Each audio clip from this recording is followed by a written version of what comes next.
At balitang Miss World naman po tayo. Inulan man, libo-libong tagahanga ang nag-abang at sumalubong kay Miss World 2013 Megan Young sa kanyang motorcade kanina. Masayang-masaya raw si Megan na makita ang mga kababayang sumuporta sa kanya sa pageant kahit pa hindi natapos ang kanyang parada dahil nga sa ulan. Nakatutok si Nelson Canlas.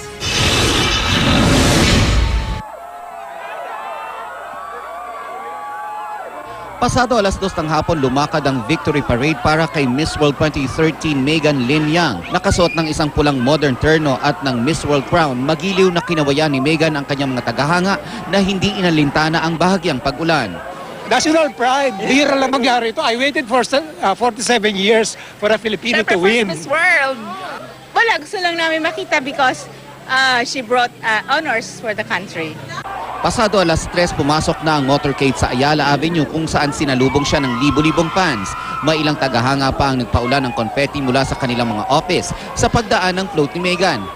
Bago dumating sa EDSA, huminto na ang parada. Bumaba na si Megan mula sa kanyang float. Bakit po lilipat si Megan ngayon? Kasi yung I think yung hindi pwedeng pumunta yung float dahil sa ulan, baka bumigay ang roof, ang bubong namin.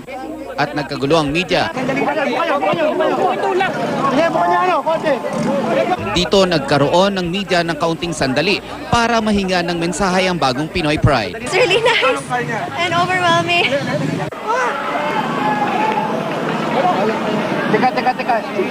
Bukod sa parada ngayong araw ay pupunta si Megan sa Olongapo City bukas para makabahagi ng mga tulong sa kanyang mga kababayang nasalanta doon. At sa linggo naman ay pupunta siya ng PGH para i-adapt ang isang wing ng ospital. Nelson Canlas, Katutok, 24 Oras.